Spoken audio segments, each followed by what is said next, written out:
ሰላም ላንቺ ሁኔታ አለ ምንድነው ምስክርነትሽ ሲመስክሪልን?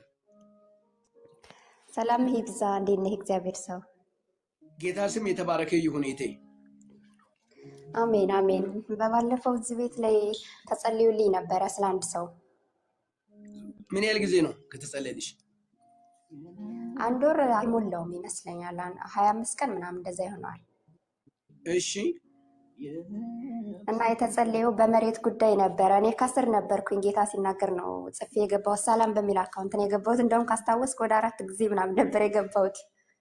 ኦኬ። ሰላም ጌታን ተቀብለሽ የወጣሽው ይት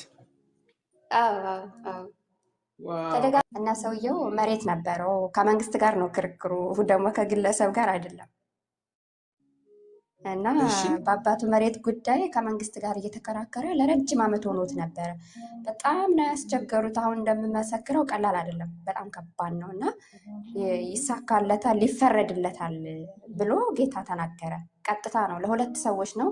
ሁለቱም በእኔ በኩል ነው ያሉት። አንደኛው ጓደኛ ናት፣ አንደኛው ይሄ ሰውዬ ነው ብዬ ተናገርኩኝ። የእሱን ግን ቀድሞ እንደሚፈረድለት ጌታ ተናገረ። እሺ። ከዛም ከትላንት ወዲያ ደውሎ ተፈረደልኝ አለኝ ማለት ነው።